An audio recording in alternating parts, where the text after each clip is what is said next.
Mga kalugar, patulong po, baka may kakilala po kayong gustong mangupahan. Ito po ay may excess lot, garden lot po ang tawag dito.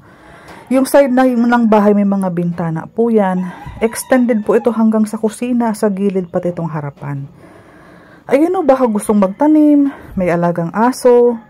Ayan po, may sobrang lupa po itong nakuha kong bahay dito sa Pagsinag West, Pagkakaisa Street. Ito po, garden lot, end lot. Ang pintuan mo po, nakaharap sa wall ng kapitbahay. So, tahimik po.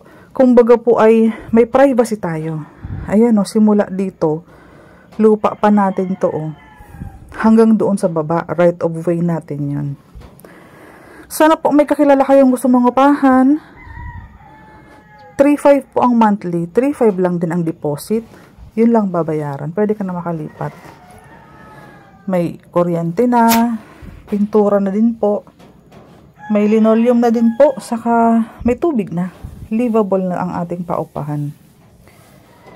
Sa mga interesado, paunahan lang po, may mga ibang nag-visit na hindi lang po nagpa-promise pa. Kaya dun po sa tatlong nag-viewing, ito po yung video. Sa mga iba pong nag-PM, ito din po yung para makita po ninyo bago po kayo makapag-visit. May space din po itong service area. Ayan po. Ito yung kusina natin.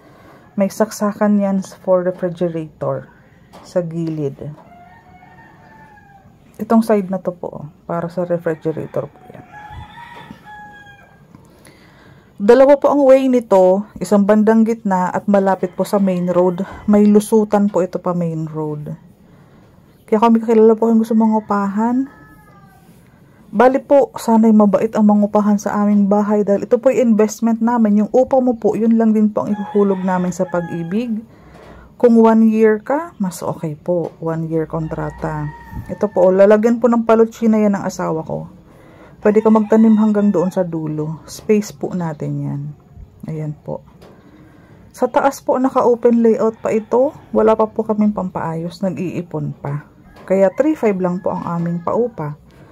Ito po may mga bintana yung ating gilid o. Pasinaya West, Pagkakaisa Street. Mabilis lang pong hanapin. Pag pasok mo ng gate 1, diretso ka lang bago magpangalawang rotonda. Doon po ang Pagkakaisa. Isang tumbok lang po. Pag pasok mo ng gate 1, diretsuhin mo lang. Ipagtanong mo Pagkakaisa Street. May nag-viewing po pero hindi pa po nag-deposit. Gagawa tayo ng kontrata. Papanotaryo natin. Kung gusto pong tumigil sa pangungupahan, mag-advance lang ng pag-a-advise sa amin para makapaghanap din po kami agad ng gustong mangupahan. Kapalit po ninyo. Hindi naman kami mahirap kausap. Ayan po yung excess lot. Kung may aso, pusa, kulungan, gusto nyo magtanim, may mga pananim kayo, may motor, ayan, pwede po kayo mag-park sa ating excess lot. May sobra tayong lote para sa pananim, gusto mong magtanim. Lalagyan po ng palutsina ng bakod ng asawa ko para secured pa rin ang family po ninyo, lalo kung may mga bata at para sa security. Tahimik itong side natin kasi ang mga katabi natin po is walang nakatira itong mga katapat natin. Ang pintuan natin isolated tayo. Tahimik ang bahay na ito.